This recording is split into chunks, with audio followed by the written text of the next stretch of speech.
বিচ্ছিন্ন সহিংসতার মধ্য দিয়ে শেষ হলো পশ্চিমবঙ্গের বিধানসভার শেষ দফার নির্বাচন। উদয়নারায়ণপুরে আইনশৃঙ্খলা বাহিনীর ধাক্কায় একজনের মৃত্যু হয়েছে। ভবানীপুরের কেন্দ্রে মমতা বন্দ্যোপাধ্যায় এবং শুভেন্দু অধিকারীর উপস্থিতিকে কেন্দ্র করে উত্তেজনা ছড়িয়ে পড়ে। এছাড়া দক্ষিণ 24 পরগনা, নদিয়া, হাওড়ায় ধাওয়া পাল্টা ধাওয়ার খবর পাওয়া গেছে। এদিকে তৃণমূলের নেতাকর্মীদের উপর ভোট কারচুপির অভিযোগ তুলেছে বিজেপি। তবে তৃণমূলের দাবি নির্বাচনে হারের শঙ্কার মিথ্যা তথ্য ছড়ানো হচ্ছে। বিস্তারিত সৃষ্টি ঘটকের প্রতিবেদনে। ভারতের পশ্চিমবঙ্গ বিধানসভার নির্বাচনের শেষ দফার ভোট গ্রহণ শেষ হলো। এই দফায় রাজ্যের 7টি জেলার মোট 142টি আসনে ভোট নেওয়া হয়েছে। সকাল 7টায় শুরু হওয়া ভোট গ্রহণ চলে সন্ধ্যা 6টা পর্যন্ত। এখন পর্যন্ত গড় ভোটদানের হার দাঁড়িয়েছে প্রায় 90%, যার মধ্যে সর্বোচ্চ ভোট পড়েছে পূর্ব বর্ধমানে।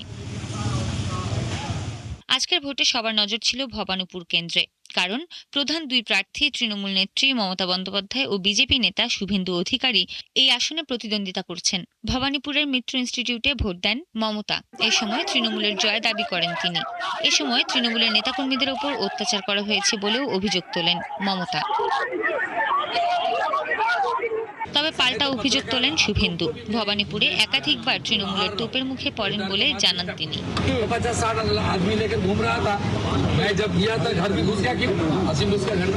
এদিকে দ্বিতীয় দফার নির্বাচনে বিভিন্ন জায়গায় বিচ্ছিন্ন সংঘর্ষ ও উত্তেজনার খবর পাওয়া গেছে। ভবানীপুরের কেন্দ্রে মমতা বন্দ্যোপাধ্যায় ও শুভেন্দু অধিকারীর উপস্থিতিকে কেন্দ্র করে উত্তেজনা ছড়ায়। বুথ এলাকায় জমায়েত হটাতে কেন্দ্রীয় বাহিনীকে লাঠিচার্জ করতে হয়।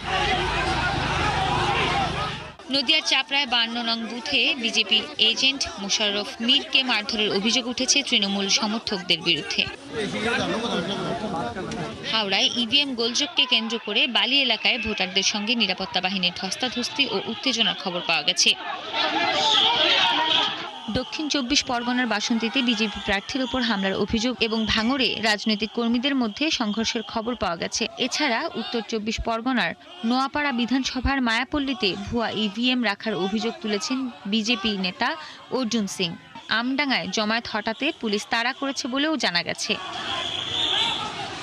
সৃষ্টি ঘটক, 71।